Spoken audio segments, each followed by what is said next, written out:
When I found out my wife was cheating on me with her lawyer, I thought I'd lost everything. But what happened next turned my life around in ways I never saw coming. My wife, Lisa, and I had been married for 7 years. We'd built a comfortable life together, especially since I worked as a programmer from home. It allowed us to spend a lot of time together, which I thought made our relationship stronger. Lisa worked in finance, and while her job came with its fair share of stress, we'd always found ways to unwind and stay close. I thought we had a good thing going. A few months ago, Lisa had been called to testify as a witness in a work-related case. It was a pretty big deal. She was nervous, and I was there to support her every step of the way. Her lawyer for the case was a guy named Jack. He was polished, confident, the kind of person you can tell has his life together just by the way he walks into a room. Lisa assured me he was a professional, and that he was just there to help her navigate the legal process. I didn't think much of it. After all, it was just business, right? Once the case wrapped up, though, Lisa mentioned that Jack was going to become her personal lawyer for work. She explained that, because of her job in finance, having a dedicated lawyer on hand made things simpler and safer. I didn't see a problem with it. I trusted her, and it wasn't unusual for finance professionals to have legal advisors on standby. But then, little things started to change. At first, the changes were so small that I almost didn't notice them. Lisa started staying late at work more often, telling me she had client meetings or project deadlines. While she'd always been dedicated to her job, these late nights became more frequent, almost routine. When I'd ask about her day, she'd brush it off quickly, saying it was just work stuff and that I wouldn't be interested. I was surprised, honestly. Lisa used to tell me everything.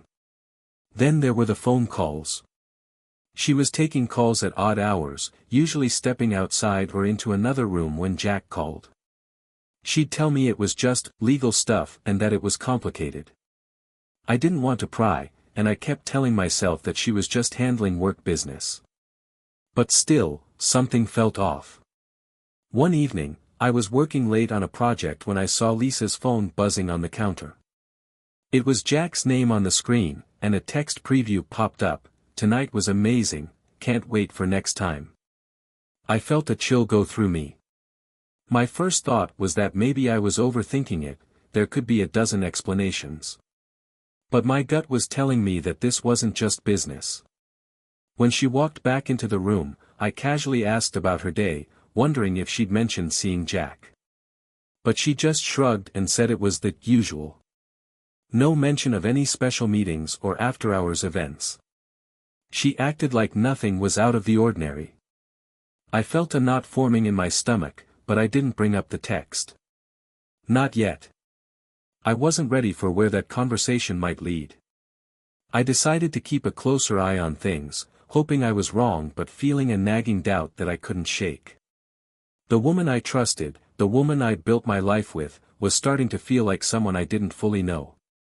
A few days after seeing Jack's text, I couldn't shake the suspicion that something was happening behind my back. Lisa's behavior hadn't changed, if anything, she seemed even more distant. She'd smile and chat with me as if nothing was wrong, but her eyes seemed somewhere else entirely.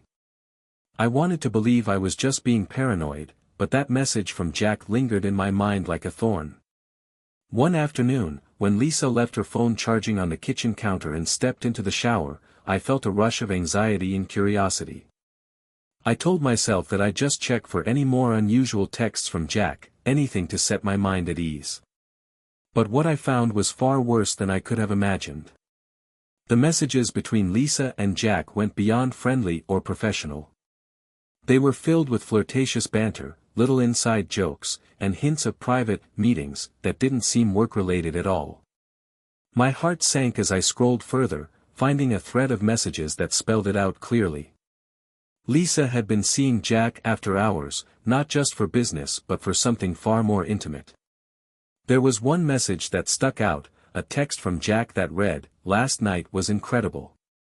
Can't wait to see you again tomorrow. Same time." She had replied with a simple, "Yes, same place. It was undeniable. My wife was having an affair with her lawyer. I felt the ground slip from under me, my world crumbling as I stared at those messages. All the little things that hadn't made sense suddenly clicked into place, the late nights, the secretive calls, the way she had been pulling away from me emotionally. I didn't confront her that night. I needed time to process, to wrap my head around what I'd discovered. The betrayal felt like a knife in my back, twisting deeper with every thought. I couldn't believe that she'd look me in the eyes every day, smile, talk about our future, and lie to my face about what was going on. As I sat alone, the only sound the quiet hum of my computer in the background, I felt my trust in her shatter. The next morning, I barely slept. I spent hours replaying every memory, every interaction, every hint I'd ignored. By the time Lisa came downstairs, I'd decided I couldn't go another day pretending I didn't know the truth. I watched her move around the kitchen, so casual, so calm, as if nothing was wrong. "Lisa," I said, struggling to keep my voice steady. "We need to talk." She glanced up, startled by my tone. "What's wrong?" she asked, trying to sound casual, but I could see the flicker of something else in her eyes, an unease that told me she knew what was coming. I took a deep breath. "Are you going to tell me what's really going on between you and Jack? Or do I have to lay it all out myself?" Her face went pale, her eyes widening in shock. For a moment, she didn't say anything, just stood there as if frozen. Then, she tried to laugh it off, but her voice was shaky. "Ben, what are you talking about? Jack is just my lawyer. It's work." "Don't lie to me, Lisa," I said, pulling out my phone and opening the messages I'd saved. I handed it to her, watching her expression as she took in the evidence. Her face fell, and she looked away, as if she couldn't bear to meet my eyes. She took a shaky breath, placing the phone down on the table. "Ben, I didn't mean for this to happen." "Didn't mean for what to happen?" I demanded, my voice rising. "For the affair. For the lies. For months of sneaking around behind my back." She bit her lip, visibly struggling to find the right words. "Jack was just there for me, you know. I was stressed, overwhelmed with work, and he understood me." "Understood you?" I echoed, feeling a wave of anger build inside me. "Lisa, I'm your husband. I was here, every single day, supporting you. And you chose to turn to him instead?" Her eyes filled with tears, but it only made me angrier. "I know I messed up, Ben. I didn't want to hurt you. It just happened." I shook my head, trying to contain the storm of emotions raging inside. "Lisa, an affair doesn't just happen. It takes choice after choice, lie after lie. And you kept looking me in the eyes every day, acting like everything was fine." She reached out to me, her voice pleading. "Please, Ben, can we work through this? I'll end it with Jack. I don't want to lose you." But as I looked at her, I felt a deep, overwhelming sense of betrayal. The woman standing in front of me wasn't the person I thought I'd married. She had deceived me, manipulated me, and shattered the trust one had in her. I took a step back, crossing my arms. "Lisa, you already lost me the moment you decided he was worth more than our marriage." And with that, I walked away, leaving her alone to confront the reality of her choices. As I walked away, I could hear Lisa's footsteps behind me. Her voice cracked with desperation as she called out to me. "Ben, please," she said, her voice barely above a whisper. "Just, please give me a chance to make this right." I stopped, feeling a mix of anger and exhaustion. Part of me wanted to just shut her out, to keep walking and never look back. But another part of me, the part that remembered all the good moments we'd shared, hesitated. She came closer, her eyes pleading. "I know I've messed up, and I'll do whatever it takes to fix this. I'll end things with Jack, I already have. I'll stop talking to him completely, and I'll even quit my job if that's what it takes. Please, Ben, just, don't walk away. I crossed my arms, taking a deep breath to steady myself. Lisa, it's not that simple. You didn't just hurt me. You destroyed the trust we had, and I can't just pretend that never happened. She nodded, wiping a tear from her cheek.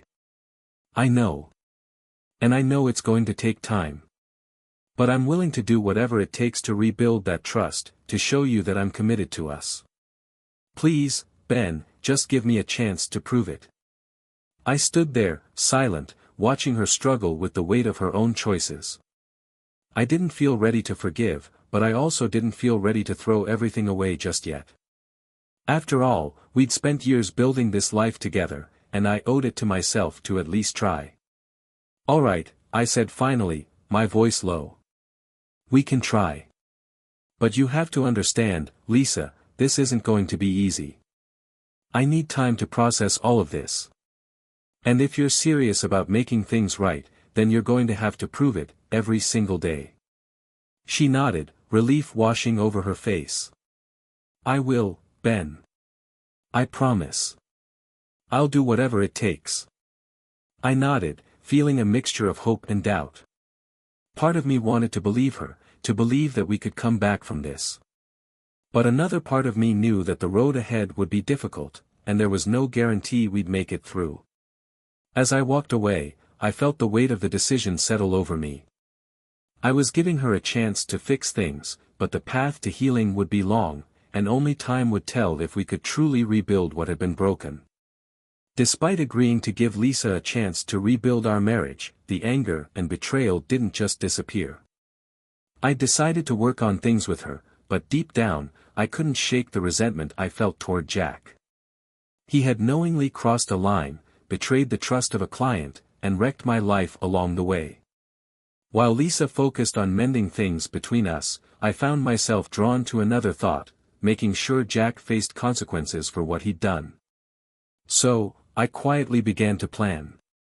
I didn't want Lisa to know what I was doing, this was something I wanted to handle alone. I needed to feel like I'd taken back some control, like I was standing up for myself in the face of what he'd done. I started gathering any information I could find on Jack. It turned out he was a partner at a mid-sized firm with a reputation for professionalism and discretion.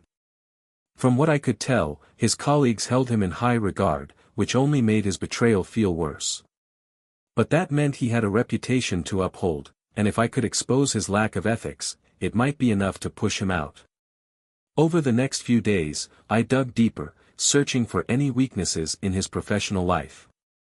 I found the firm's website, noted the contact information for his senior partners, and began drafting a letter. It was careful, detailed, and free of any personal accusations. I kept it factual, highlighting how Jack had blurred the lines between his professional duties and personal interests, engaging in an affair with a client under his legal care.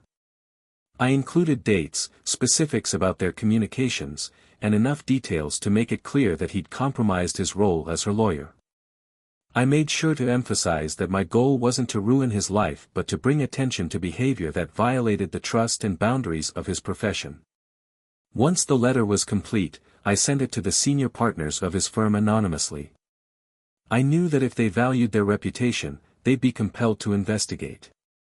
Jack's actions weren't just unethical, they were dangerous to the integrity of the firm.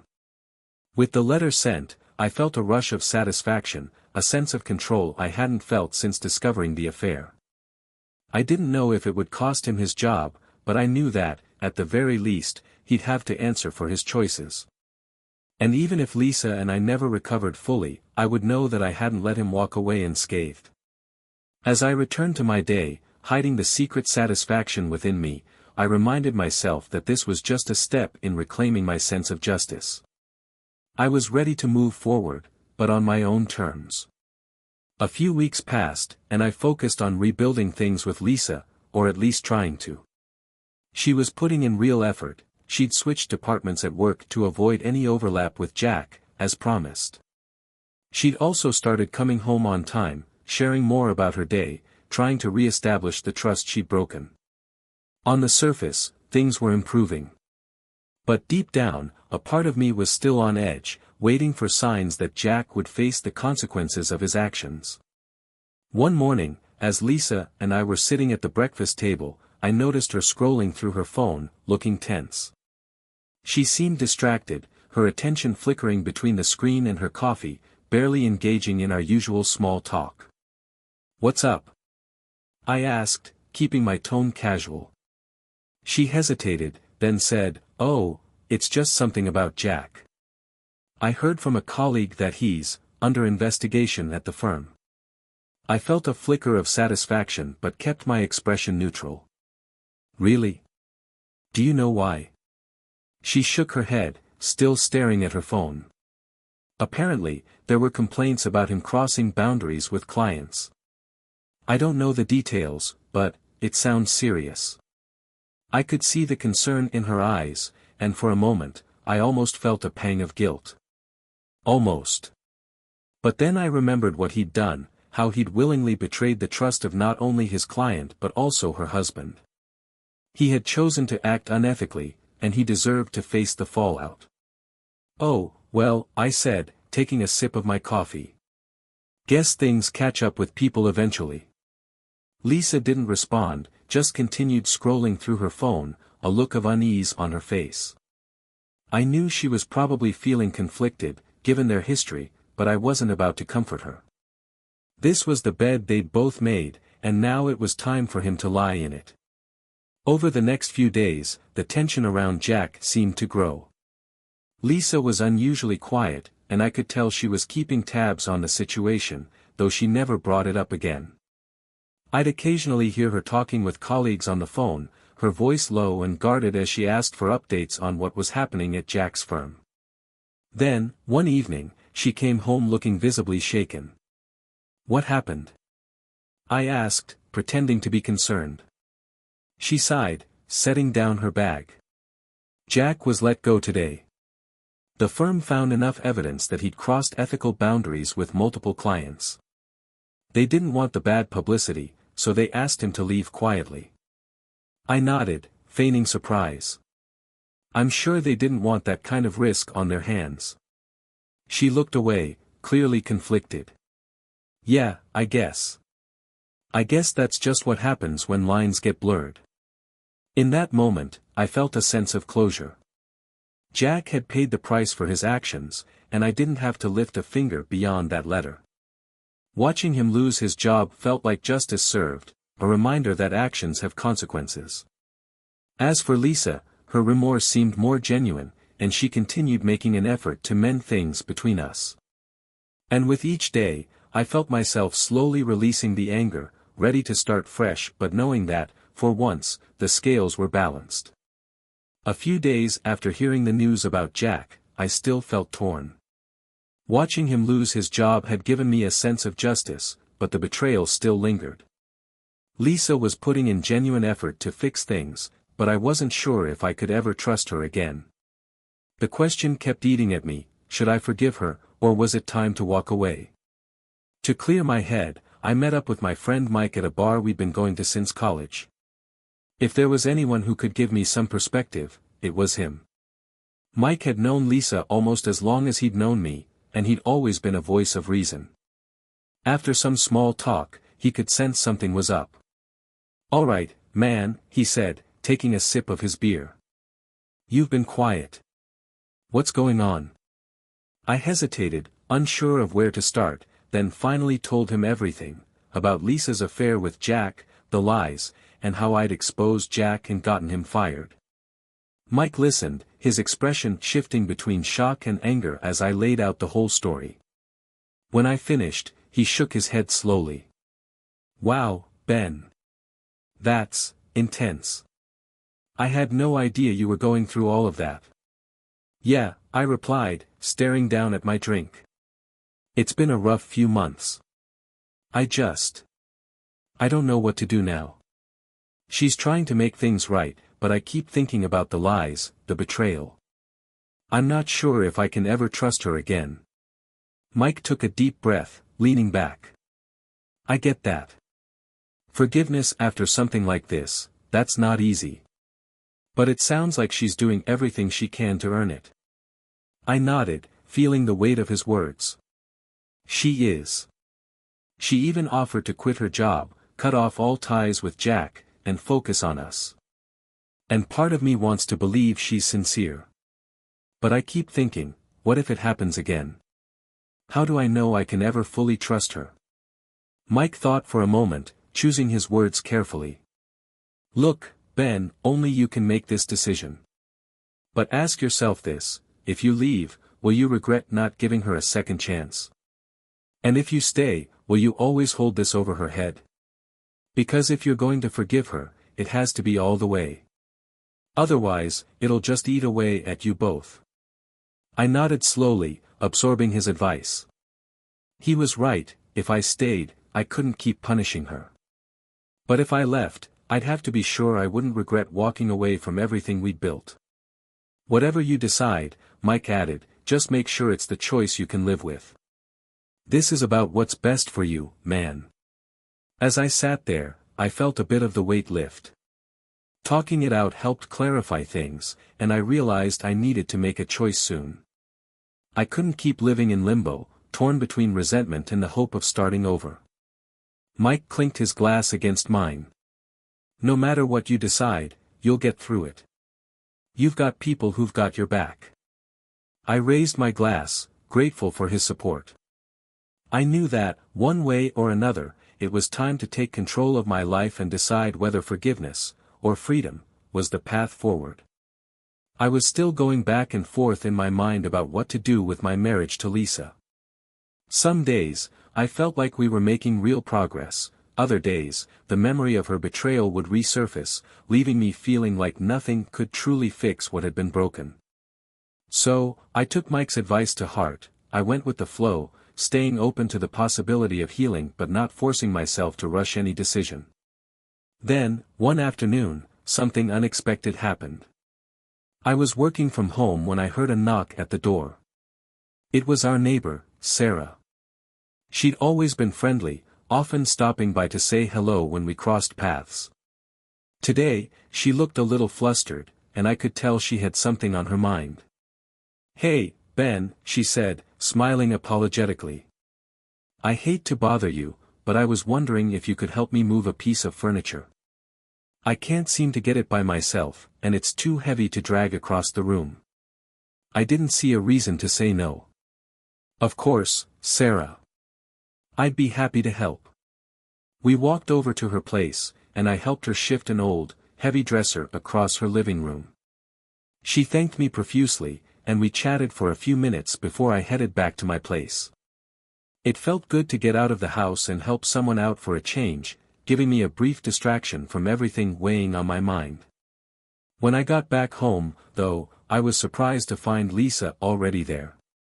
She was standing in the kitchen, a slight frown on her face as she looked up at me. "Where were you?" she asked, her voice a bit sharper than usual. "Oh, I just went next door to help Sarah with some furniture," I replied casually, not thinking much of it. Lisa's expression changed. I saw a flicker of something, maybe jealousy, in her eyes, and she shifted, crossing her arms. "Sarah, huh? She asks for your help a lot these days." I raised an eyebrow, caught off guard. "Not really, Lisa. She just needed an extra hand with something heavy. I was only gone for a few minutes." Her face softened, and she let out a little laugh, brushing it off. "I don't know why I got jealous," she admitted, a bit embarrassed. "I guess I'm just on edge, you know. I feel like I'm the one with something to prove here." I nodded, feeling a pang of understanding. Her reaction reminded me of how fragile things were between us, of the insecurity that lingered, even as we tried to rebuild. "It's okay," I said gently. "I get it. We're both going through a lot right now." We stood there in silence for a moment, both a little uncertain. Her brief flash of jealousy caught me off guard, but it also reminded me that she genuinely cared about where I was and who I was with. It was a small moment, but it showed me that, for all her mistakes, she was trying to find her way back to me. Still, as much as I wanted to believe we could find that trust again, a part of me wasn't convinced. I was still going with the flow, unsure of what the future held for us but willing to give it a chance, for now. Over the next few weeks, Sarah started stopping by more often.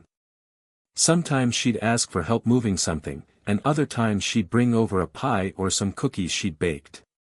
"Just extras," she'd say with a smile. Her company was easy, comfortable, and a much-needed break from the tension that had filled my home. With Sarah, I could laugh and talk freely, momentarily forgetting the mess of emotions surrounding my marriage. Lisa had noticed Sarah's visits, of course. She didn't say much, but I could sense a hint of tension every time Sarah stopped by.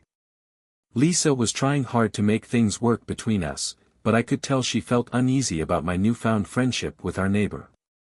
Despite that, whenever Sarah knocked on the door, I found myself looking forward to her company.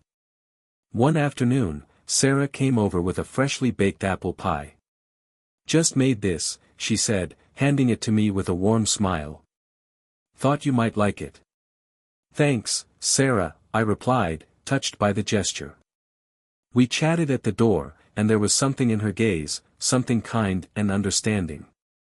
Before I knew it, without even thinking, I leaned in and kissed her. It was a gentle kiss, unplanned, and she didn't pull back, she kissed me in return. In that fleeting moment, everything felt quiet. The frustration, the uncertainty, it all faded away, replaced by a brief sense of calm. But then, a sharp intake of breath shattered the moment.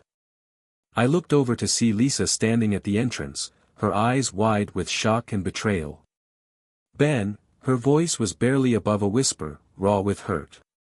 What are you doing?" I froze, guilt and regret flooding over me. Sarah stepped back, murmured a quick apology, and hurried away, leaving me to face the consequences. "Go inside, Lisa," I said, feeling my heart race.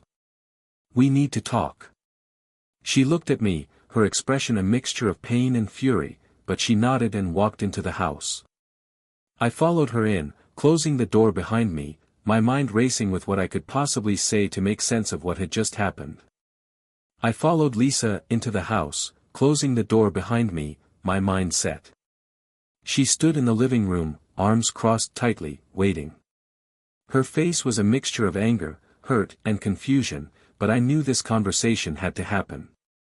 I took a deep breath, gathering my thoughts, and looked her straight in the eyes. "Lisa, I've made a decision," I began, my voice steady. "I want a divorce." Her eyes widened in shock, her mouth opening as if to protest, but I continued. "I can't forgive what happened between you and Jack. I tried, I really did, but it's clear to me now, I don't trust you anymore, and without trust, there's nothing left for us to rebuild."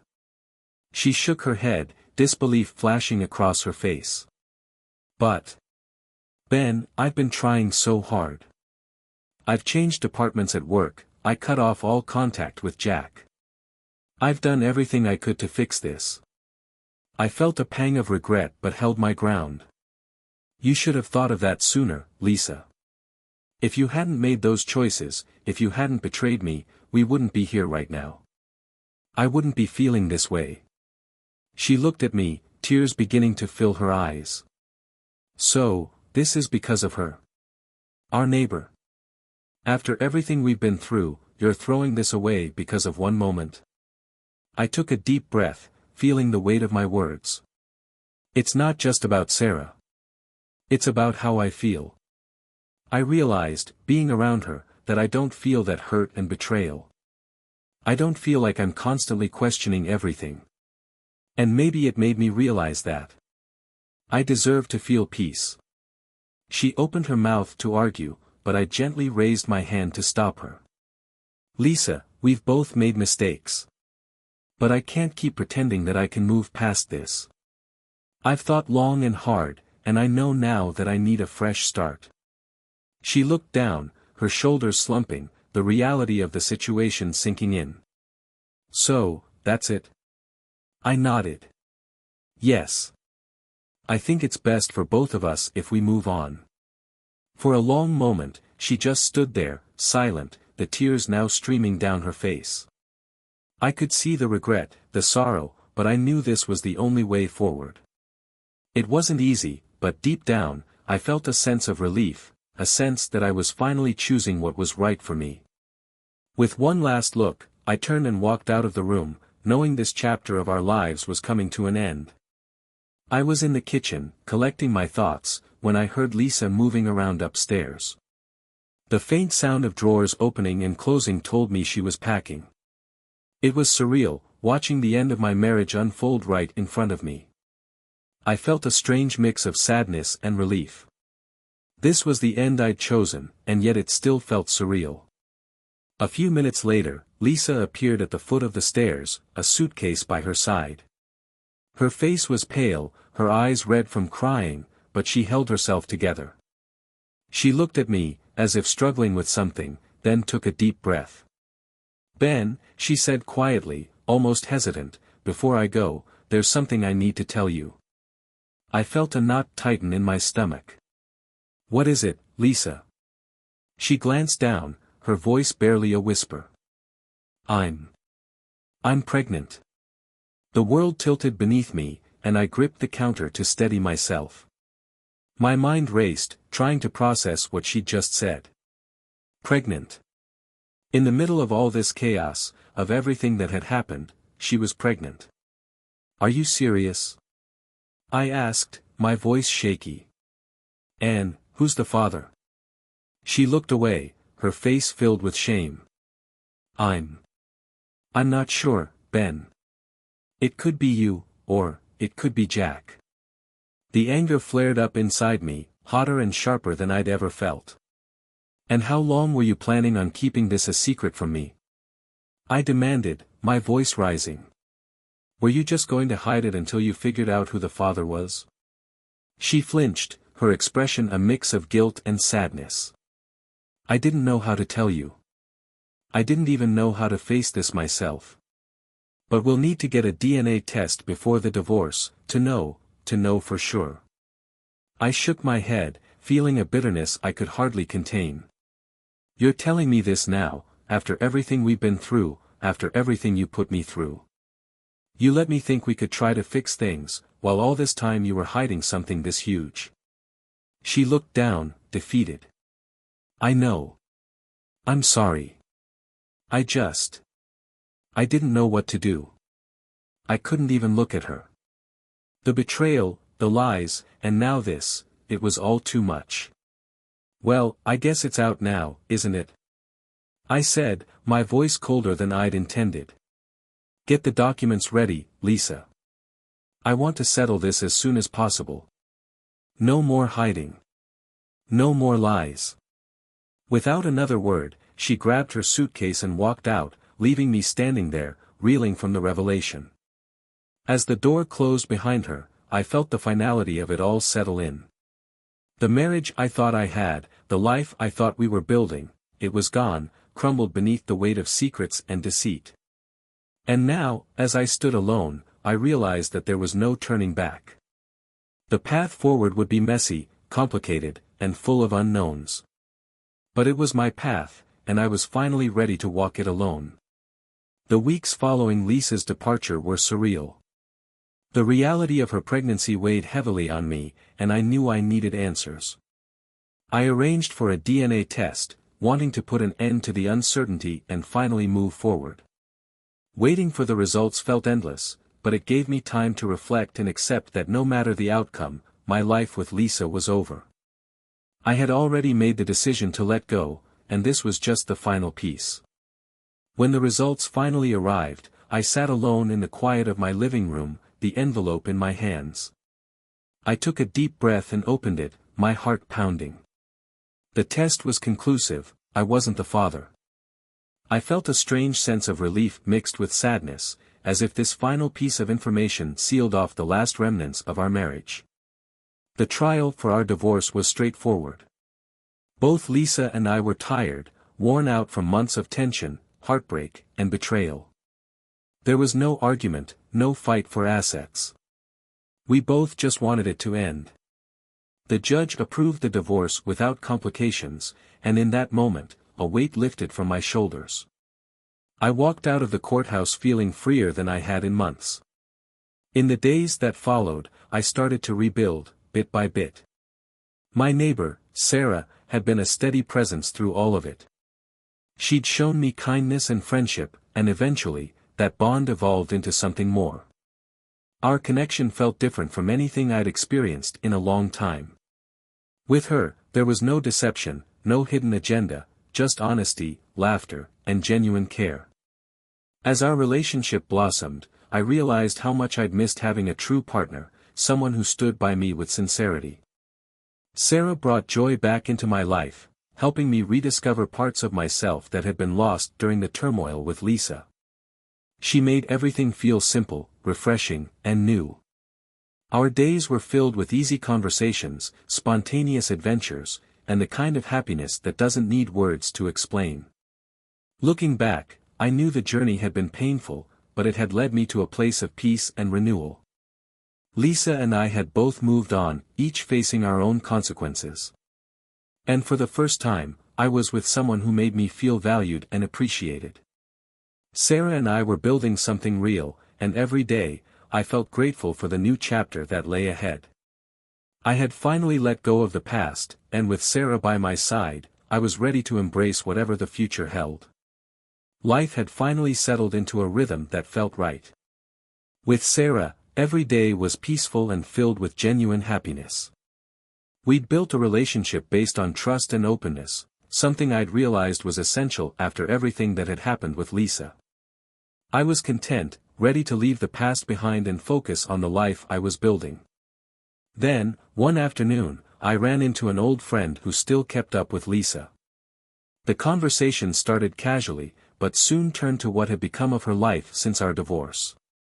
"Did you hear about Lisa and Jack?" my friend asked, raising an eyebrow. She tried to get back together with him a few months after the divorce. I listened, both curious and cautious, not sure if I wanted to know. But something in me wanted closure, and so I let him continue. "Apparently, she reached out to him," he said. "She thought he'd be willing to make things work now that you two were finished. But it didn't go the way she planned. Jack, well, he wasn't interested."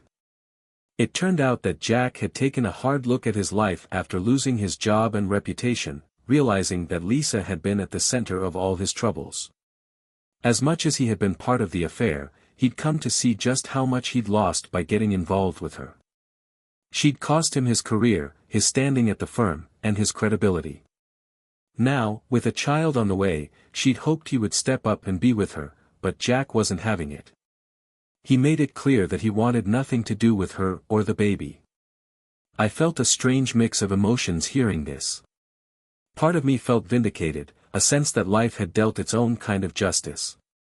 Lisa's choices had led her down this path, and now she was left to face the consequences on her own. As painful as the journey had been, I was finally free from her lies and manipulation, and now she was reaping what she'd sown. But more than anything, I felt gratitude for where I was now. I'd let go of the anger, let go of the hurt, and I'd found something real and fulfilling with Sarah. I realized that while Lisa's choices had shattered the life we'd built, they'd also opened the door for me to find true happiness. That night, as Sarah and I shared dinner on the porch, laughing over something small and silly, I looked at her and felt an overwhelming sense of peace. I'd walked through betrayal, pain, and heartbreak, but it had led me here, to a life filled with love, honesty, and joy. And in that moment, I knew I'd finally reached the end of a long, painful chapter. The past was behind me, and for the first time in a long time, I was truly at peace with everything that had happened. I'd found my way back to myself, and to a future that was all my own.